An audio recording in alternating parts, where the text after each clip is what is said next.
Hi, I'm Michelle Laws, Chief Experience Officer for the North Carolina Medical Society. Thank you for tuning in to another segment of our podcast, Public Rounds. I'm really excited about today's guest. Today we have with us the Secretary for the North Carolina Department of Health and Human Services, Kody Kinsley. Secretary Kinsley is a native of North Carolina, and he has a distinguished career as a public servant. Thank you for joining us, Secretary Kinsley. It's great to be here. Thank you.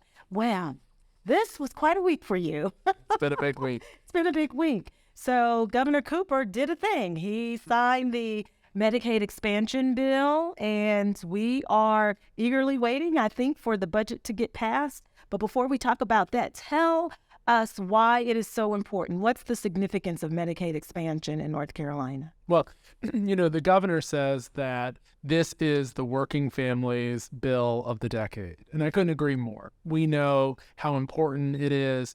80% of North Carolina's families that are uninsured are working. This bill was really about trying to give access to health care for folks that have 2 jobs or 3 jobs that may not offer health insurance, but yet we know need access to the healthcare system and who are currently accessing the healthcare system at its most expensive places, like the emergency department, etc. And so this is an opportunity for us to invest in those individuals, to support them, to have access to health earlier in that healthcare journey, to make healthier individuals, healthy families, healthy communities. I want to just remark on this moment. We stand on the shoulders of giants. This has been a journey for a long time. And many people have, invested their time and their talent.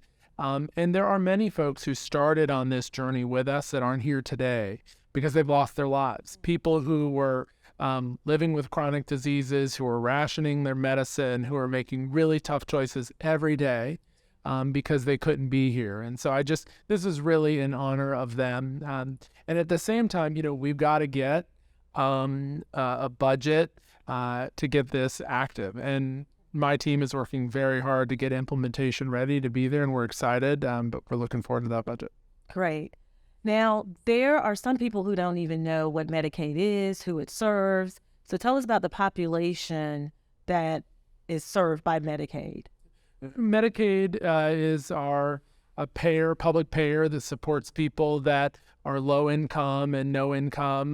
That's generally what we think of as the bulk population, but it's also people who have permanent disabilities, and then there's special programs, perhaps people that are older in life who've run out of resources or don't have other resources in need of skilled nursing facilities or nursing homes.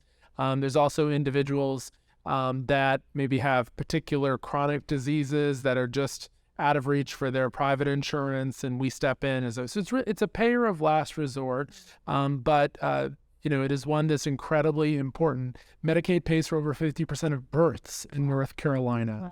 It's also one that invests in a lot of mental health coverage for people, and so it's a very important payer in the marketplace.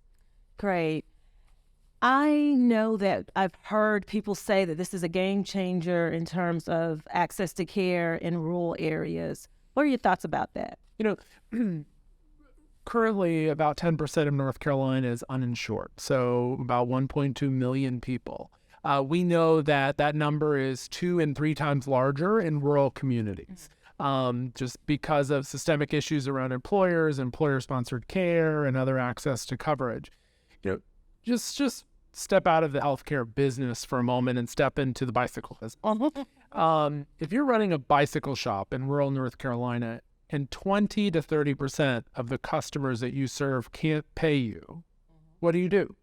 You increase the cost to your other customers. And that only lasts so long, and eventually you close.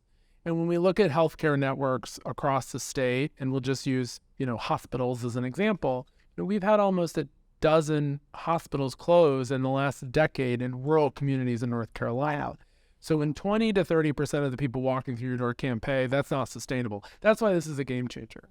We can start to close that gap so that people can get access to care earlier. And more importantly, there's a way to pay for a service, then businesses can operate and stay in business. This is huge for business in North Carolina, huge for working families. Great, great. I'm excited about it. And I know that behavioral health is near and dear to your heart like it is to mine. Tell us about the state of behavioral health, the public system. Well, actually, the whole system of behavioral health in North Carolina. What's going on in that space? I really appreciate this point to start on, and I'll maybe double down here. There is no public and private system, right? The truth is, and you know this, and I know you know this, is that, the state psychiatric facilities, really serve the most complex level of need. And unfortunately, when you have a serious mental illness, it's really hard to maintain work, and it's really hard to maintain resources. And so lack of insurance and lack of resources and serious mental illness are a co-occurring problem. All that to say that it's way overdue for us to get upstream and invest in behavioral health because we're not in a good place. Right. And we've not been in a good place for a very long time.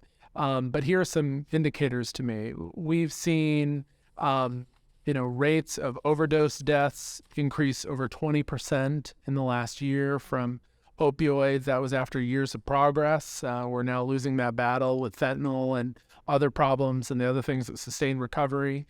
On any given day, 350 North Carolinians will be in emergency departments waiting for psychiatric care. Some of those individuals will wait for months to try to get access to care on any given day. And I'll come back to that point in a moment because it's an interesting statistic. We've also just seen, a marked increase in reported rates of stress and anxiety overall. I think everyone will agree the last several years have been incredibly challenging for people, whether that's experiencing stress and anxiety or real loss and grief. But it's also meant that everybody has experienced mental health in a different way. We're talking about it in a different way. And I think this gives us an opportunity to step out of the shadow of stigma and to invest in a behavioral health system that we want for our children. Right. We want one that's going to intervene early, it's going to detect problems, it's going to prevent illness, and it's going to help make a difference in people's lives before they get so sick that the path to recovery is even harder. That's right. Mental health is essential to health, and this is the time for us to make a big investment. And that's why I'm grateful that the governor has invested $10 billion or has called on $1 billion investment for mental health in North Carolina. So tell me, where is that money coming from? So this is what is such a game-changing opportunity with Medicaid expansion right now. The federal government said to the remaining states that hadn't yet expanded Medicaid, look, if you expand Medicaid now, we're going to sweeten the deal, and we're going to give you extra payments on top of what we normally would pay you for care. And this is what I call the signing bonus. And it equates to about $1.8 billion for North Carolina. And I've been traveling the state, doing mental health town halls, partnering with legislators. And something that I've heard from members in the Senate, members in the House, and both sides of the aisle is that we need to spend $1 billion on behavioral health. And that is why the governor and our team came up with this visionary plan to kind of set a strategy of what it could look like, in using that signing bonus over the next several years to really rebuild capacity. Because look, you take that, rebuild capacity, and you add in the fact that now more people who have mental health needs have coverage, you're starting to change the economics of actually being able to sustain a system of care that'll make a difference for people in the long haul. That's great. And they can find, our listeners and viewers can find that plan on DHHS's website, right? You can, and you can also find it on my Twitter. I repost it every 3 days, roughly, and so it's a great plan. And also, in the spirit of plans, we may get to this later. We just released an action plan for school behavioral health too. So we're really thinking through all the aspects of behavioral health, from birth through life. Let's talk about kids for one quick second. The state is getting ready to open a state psychiatric hospital for children, or a child psychiatric hospital. Why did we get to this place? This children psychiatric needs are also in a really tough place. And, of those 350 individuals that are languishing in emergency department on any given day, about 50 of them are children. There's also several dozen additional children that are in DSS offices with no place to go because their behavioral health needs are more challenging than a foster family or even potentially their kinship placements can really support. And part of it has been the last several years. We've seen during COVID that children experience this in a more severe way than others as far as stress and anxiety, and there's some reports of that. But we're just having a nationwide youth mental health crisis. North Carolina is not alone in this. But because we have not been investing in a behavioral health system that we need for so long, that when the crisis comes, we're not ready for it. North Carolina, I grew up on the East Coast, and Wilmington. North Carolina is no stranger to hurricanes and disasters, but the reason why we fare so well is because we prepare. We've not been prepared for this behavioral health crisis, and it is long overdue for us to make these investments, which is why we're not only trying to make long-term investments, but trying to rise to the moment of the crisis. So the UNC health system had gone to the legislature to try to get some resources to plan for building another child psychiatric facility in North Carolina. They had seen the demand on their psychiatric hospital in Chapel Hill and the need to expand access to care. That was going to be a multi-year study effort followed by a process to apply and then quote build. And, we were looking at 4 years at least before we we're going to have services. At the same time, one of our state facilities was a little bit underutilized. We had moved more care to the community for substance use disorder. We did not need this particular type of facility in the same way. And I saw an opportunity and reached out to UNC Health, and we've been partnering. And here's the difference. We announced in December that we were going to do this partnership to transform this facility into a child psychiatric facility for kids. And our goal is to serve kids in July. So instead of 4 years, 6 months to try to make a difference. And not just kids, incredibly high quality specialized care, because the real problem that we face is for kids with co-occurring needs, individuals with intellectual developmental disabilities and behavioral health concerns, to make sure we can offer that specialized care. We want to do more of these partnerships. We're talking to other health systems, trying to find every opportunity, because we can't afford, and this is our approach on behavioral health across the board, we can't afford to build from zero. We have to look for capacity that's in the wings that we can bring on board. And I'm happy to report there's a lot of it, and I can talk more about some of those other pockets if you'd like. Right. Absolutely. We'll have to have you back for part 2. I want to jump really quickly to the opioid crisis, fentanyl. So what do you say to advocates who say, how can you close an alcohol and drug treatment center or facility when we have this opioid crisis? What are some of the things that the state is doing to respond to that crisis? First off, I want to applaud the FDA for their recent action in making naloxone available over the counter.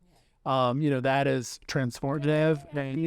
And North Carolina, as you know, had been offering a standing order for a long time. But sometimes that copay for your insurance was keeping people from getting that resource. This is going to not only increase the market for it, it'll drive the cost down. It's all the right things to do. So that's terrific. The standard of care the gold standard of care for opioid use disorder is medication-assisted treatment. This can be done in an outpatient setting. And I think we also know that recently the Biden administration got rid of the Data X waiver as far as the extraditional training. And I'm glad that our medical schools in North Carolina are investing in addiction training as part of their curriculum, because we want our primary care providers to come out of medical school and with training in that space. But, the facility that we were operating in Butner for substance use and addiction was an inpatient 30-day facility that is not the standard of care specific to opioids.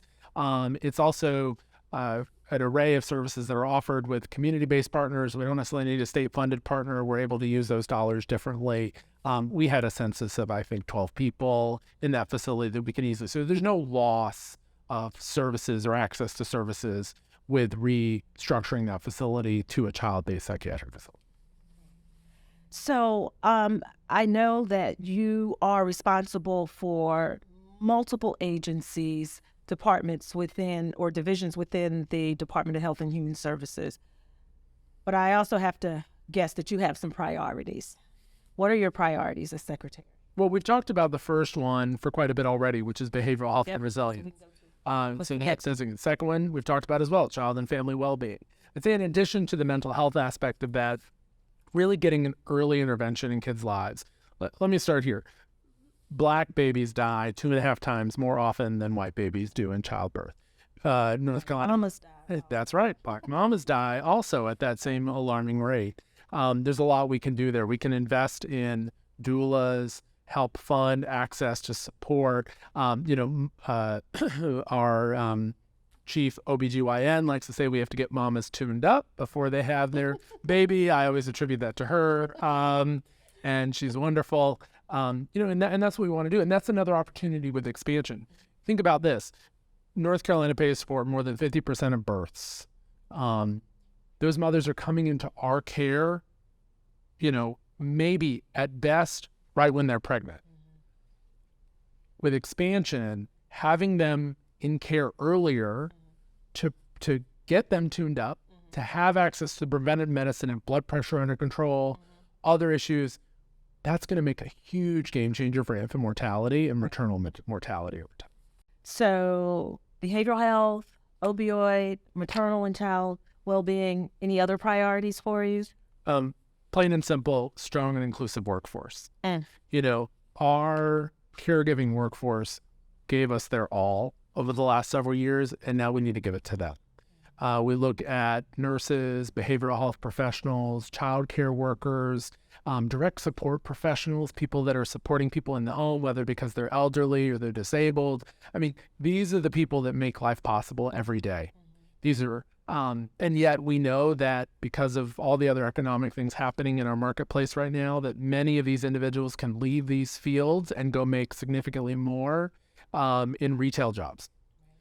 Or the fields are so demanding they can't maintain that work. And so, we have got to focus on reinvesting in those fields. It's not only smart for them to sustain us for when we need care, but it's also incredibly important. The governor says this all the time, investing in childcare is a triple play. It is good for the child. The long-term health and well-being of that child is improved. It is good for the parent. They're able to have the support that they need in having a child in childcare, and also those parents are able to work. And then also it's incredibly important for business because they have access to a workforce that's healthy and supported with their child is taken care of. This is the same play out for that. So really reinvesting in workforce is a big priority for the department. Awesome. So you are really busy, and I've seen you work. I don't know when you sleep or if you sleep at all. You always look like you do, look like you've gotten good rest. How do you practice self-care? What do you do to take care of yourself as you are leading the department? It's actually, I've actually become quite obsessed with sleep lately. Oh, and well, it's funny. My team will, Annalise and others will tell you that I track. I have this little mat that I bought and I put under my side of the mattress, and it tracks how many hours of sleep I got. Calm. All that, and so I'm really trying to get 8.5 hours every night. So I'm like in bed by 8:20 sometimes. Good. Because I'm getting up early. Couple things. First off, I'm a firm believer, and this is something that I really pushed hard coming into this role and at the moment that I came into this role, which is that we have got to put our oxygen masks on before assisting others. And I say this to every healthcare provider that I know is driven to take care of people. And that's really important. We can't give it, these are jobs that demand our best. And we can't give our best if we're not there. And taking care of ourselves. And so that's big thing one.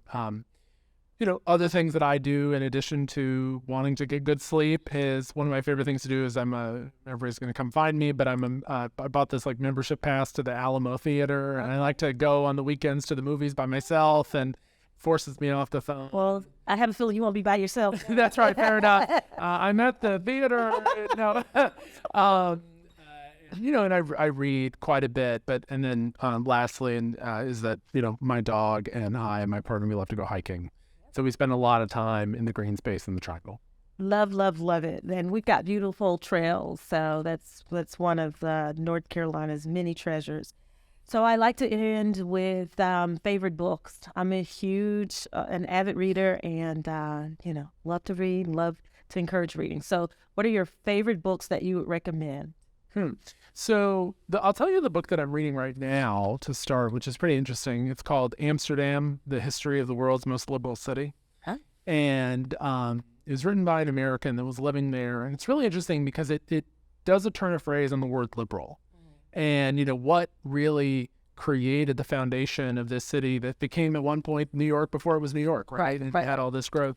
So that is really fascinating. Liberal in the sense of like regulations versus not regulations, what that looks like, economy, business, and liberal in the sense of diversity, liberal in the sense of religious issues. I mean, it's a flip frame on the word liberal and what it means, but it's a very fascinating book. I'd say that my favorite book that I've read probably in the last 6 months was Demon Copperhead.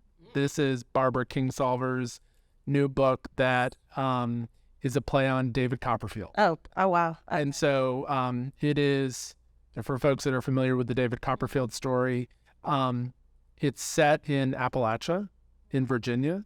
And the enemy is the an opioid epidemic. Oh, wow. And it's about a kid that is kind of ends up in foster care in the mid 80s and lives a really tragic life and a series of experiences, but ends up being the hero and in that battle. And it's a beautiful story of recovery, and it's just amazing that she can write in this well. So I'd encourage everyone, Demon Copperhead. Demon Copperhead. I'll just, sir.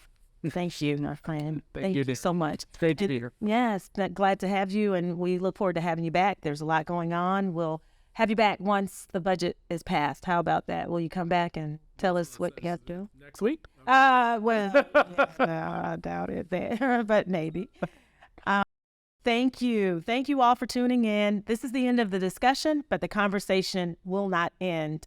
If you want to find out what the North Carolina Medical Society is up to, please visit us on our website at www.ncmedsoc.org. Again, that's www.ncmedsoc.org, and you can follow us on all of the social media platforms. Thanks again for tuning in to Public Rounds. Take care.